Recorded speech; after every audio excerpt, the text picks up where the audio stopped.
Good afternoon, everyone. This is Cinco coming to you from the great Republic of Texas in the United States and North America on the planet Earth. Today is Monday, August 11th, 2025. I'm coming to you at about 2:30 p.m. Central US time zone with an update. I had the day off today, so I've been playing with my 3D printer trying to get some issues solved. And I've gotten most of those solved except for a humidity problem, which is a Texas thing. And I'm working on that so I can get back up and running. However, want to talk to you about the numbers and then go into some drama that has hit the mining world recently. It's been around, but it's been kind of flaring up and kind of just talk about that for a minute. But first, we're going to get into your numbers. So, first off, one Bitcoin currently exchanges for 119,588 US fiat dollars. That's up almost 1% from yesterday, and we are 96% up for the year.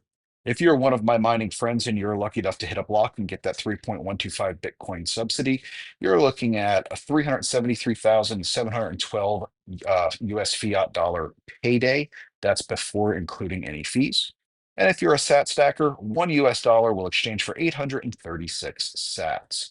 Looking at the global hash rate, it has dropped. We're down to 907 exahash a second. So we are going down again, which is just again, it's the summer. There's heat, a lot of that stuff. We go over here to the mempool, it's probably going to show that, yeah, about 8%. So currently we're anticipating in 12 days about an 8 and 1/10 ish downturn in difficulty to keep the block time length at around the 10-minute mark as the network tries to do. So we'll see how that goes as we go over the next 12 days and we get into the mid to late uh, part of August. So that's that. So let's go ahead over here. We're going to talk about this drama that's been popping up. So if you are a fan of the open source miners such as the Bitaxe Gamma, and if you're on X, or as some of us old folks still call it, Twitter, you might have seen there is a little bit of drama going around. Apparently, some retailers that were on the like I guess the approved or the official sellers list that were on the bidax.org website were removed as they added bidax derivatives without providing the complete source. And that is a requirement for the project, as Scott says here in this post. There has been some drama popping up lately concerning what some people are calling required donations in order to buy the BitAxe boards from certain manufacturers. So I had asked the question here to Scott, are those boards, people are showing invoices showing $5 a board mandatory donation from those particular builders, and that it cannot be taken off. You have to make the donation. I think one of the manufacturers that are being called out on that is the public pool guys. Apparently they're one of the bigger manufacturers of BitX boards for the retailers that buy the boards and the parts from them, then they assemble themselves, and then they sell the finished product as plug and play. So, I just asked if those were fake. I'm not trying to start any drama. I'm trying to get to the bottom of it. So Scott did say that those are those screenshots showing that $5 required donation, which to me is not a donation, that's a fee or a tax, are real. And he said sellers can always get BitX hardware from a different manufacturer or make themselves that don't donate to the open source mining Miners United and still be listed. Several sellers do this. So again, that's good that he posted that out there, and I appreciate it. I think the biggest concern here, and I kind of talked about it, is that if it's a donation, it's not, it's listed as a donation, but you're forced to pay it, then it's a fee. And Scott just again said, like, hey, he's saying basically that it is not his policy or BitX.org's policy. That is a policy of the manufacturers. And so that's up to them and other people. If they don't want to deal with those manufacturers, they, of course, have the right to use a different manufacturer or make their own. Okay.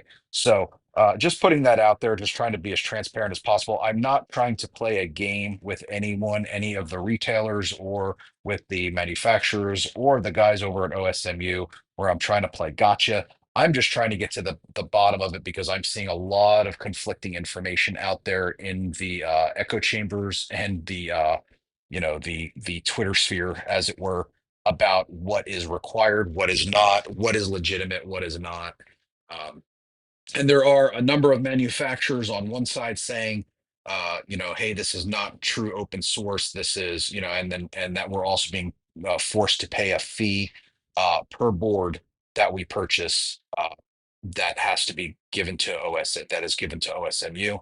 Then on the other side, there's manufacturers, or there's retailers that are saying, hey, we've never been forced to pay a fee. I don't know what people are talking about. It's fun. So just trying to get to the bottom of this, and really in the grand scheme of things, does it matter? Well, yeah, it does matter of the ethics of it. And that is important. Uh, if you're comfortable paying the extra $5 and getting your stuff, and because you enjoy getting it from that manufacturer, you find they have a good product, fantastic.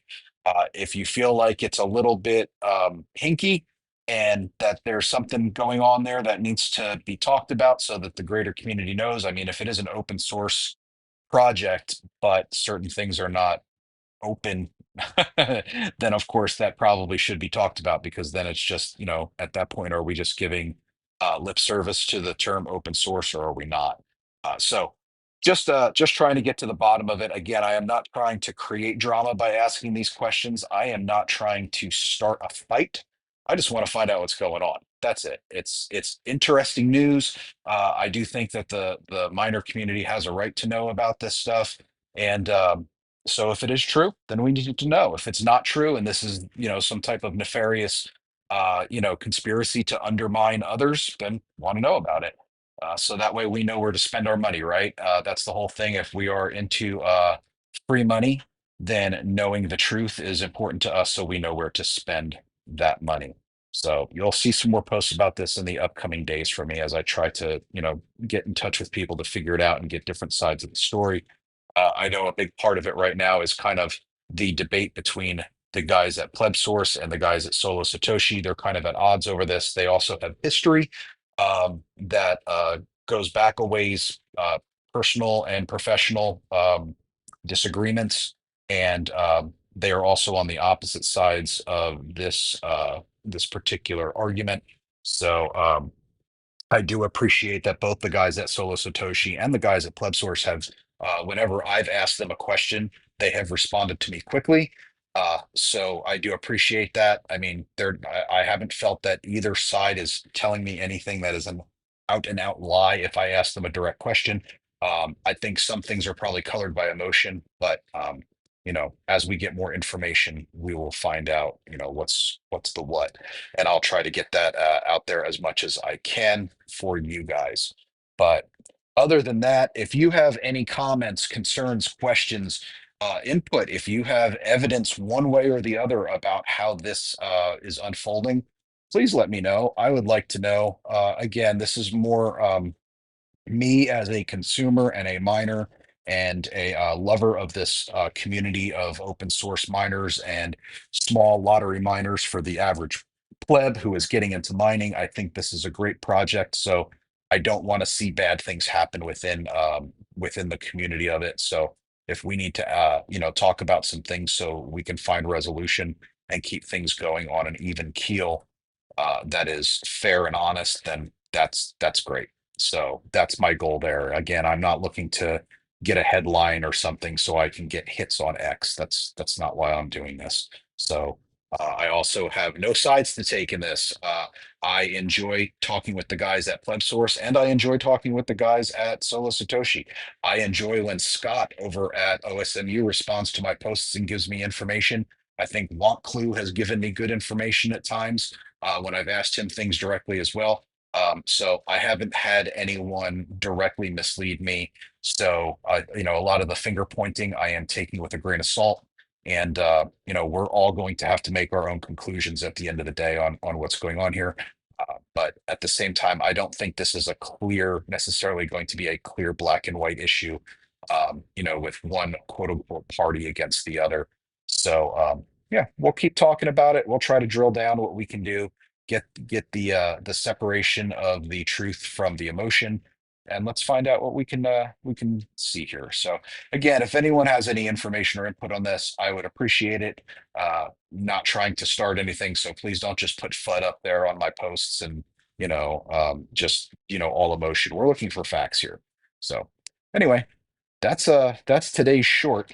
I hope that you guys are having a great Monday.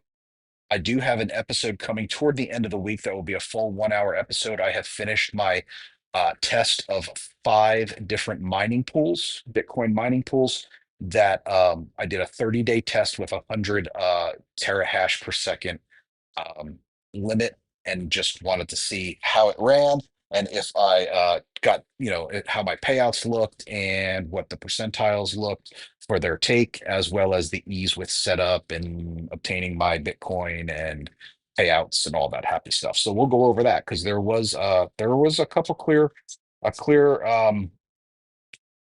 parties that I will never use again, and then there's one that I thought was okay, and then there's one that was to me a clear winner. So anyway, that's about that. Hope you guys have a great rest of your Monday. This is Cinco signing off.